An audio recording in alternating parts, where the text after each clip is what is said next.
First run dget and then pass in the URL for the simple Gatsby project, and we want to name it JAMstack Saas. Let's cd to the directory and call yarn. Let's open this in our code editor. Let's open the terminal, maybe move it to the bottom here, and run yarn develop and click on the localhost 8000. And you can see here our project is running. Now let's add a Gatsby plugin. Let's call yarn, add Gatsby plugin create clients path. This is the plugin that we will use to create a client only routes.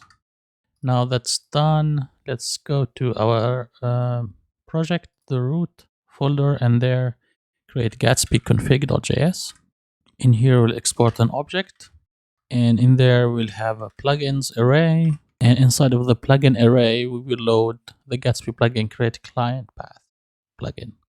So here we'll have resolve, and this is gonna be Gatsby plugin create client paths, and we need to pass in some options. For now we'll have prefixes, and we'll have just one prefix, which is the app star. So anything under app star or comes after app is gonna be a client only route.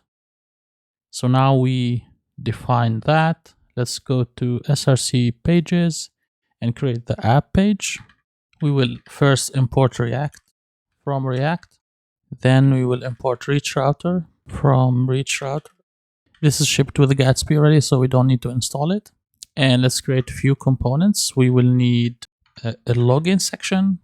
And for now, we will simply display in h1 saying login page.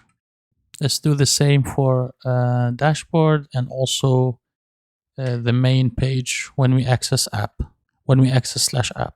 So this one is gonna be dash, short for dashboard, and let's change the h1 to dashboard.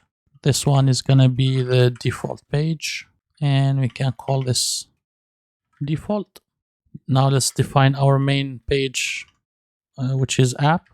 So we'll have const app, and we will return these components wrapped in a route. So let's have a fragment in here.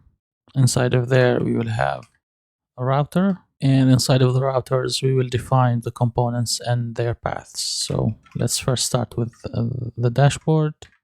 It will have the path of dashboard, and let's duplicate this.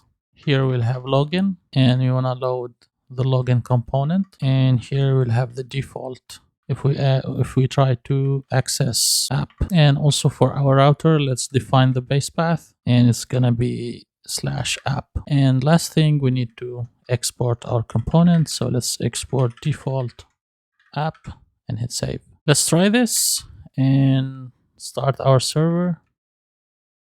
And let's refresh and go to, for example, /app. You can see this is the default page. And then if we go /app/dashboard, you have the dashboard page, and also we have the login page.